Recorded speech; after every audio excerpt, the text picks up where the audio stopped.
ሩትዬ በቻናሏ በመጨረሻም ከ15 ቀን መጥፋት በኋላ ተመልሳ እንግዲህ ዛሬ በቻናሏ ብቅ ብላለች ማለት ነው። በዛ ላይ ደግሞ የአብርሽ ታላቅ ወንድም መጥቷል ተብሏል።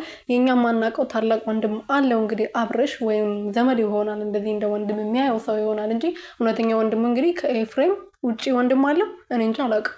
እኔ አላውቅም። እናንተ ካወቃችሁ እኔ አላውቅም። ዛሬ ነው የሰማሁት። ታላቁ ወንድሙ መጥተው እንግዲህ ሩትዬን እየተቆጣ ነበረ። በማላችሁ ልጅ አለ። እናንተ የምትለያዩ ሰዎች አይደላችሁም።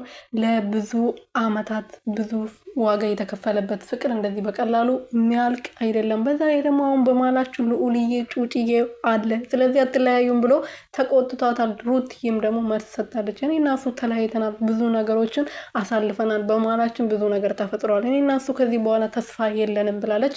ሰላም ሰላም ቤተሰብ እንዴት ናችሁልኝ? እኔ ያለው ፈጣሪ የተመሰገነው። በያላችሁበት ሰላማችሁ ብዝት ትርፍርፍ ይበልልኝ። እኔ ውድና ወርቅ የሆናችሁ ቤተሰቦች ሩትዬ እንግዲህ ከብዙ መጥፋት በኋላ ማርያምን የምሬን ነው፣ መቀለድ ሳይሆን ወይም ደግሞ ለማውራት ብቻ ሳይሆን ዛሬ ገብቼ ቪዲዮን አየው ማለት ነው። ከ15 ቀን በፊት ነው የለቀቀችው። እንዴ ሩቲ ምን ሆናለች ብዬ እያሰብኩ ለምንድን ነው በቻናሏ የማይለቀቀው ብዬ እያሰብኩ ዛሬ ተለቀቀ ማለት ነው። ለማንኛውም ሩቲ የሆነ ቻናሏ ችግር ውስጥ ገብቶ ወይም ደግሞ የሆነ ነገር ሆኖባት ይሆናል እንጂ እንደዛ በተከታታይ በአብርሽና በሄርሜላ ቤት አይለቀቅም ነበረ። እና ዛሬ ደግሞ እንግዲህ ሩትዬ ብቅ ብላለች ከመሸ ከ4 ሰዓት በኋላ ለካ በዱባይ ነው 4 ሰዓት ከኢትዮጵያ ከ3 ሰዓት በኋላ ማለት ነው። እና ወንድሟ የአብርሽ ወንድም መጥቶ ተብሏል ከቡዝዬ ጋር ማለት ነው። ቡዝዬ በነገራችን ላይ በጣም ነው መወዳት።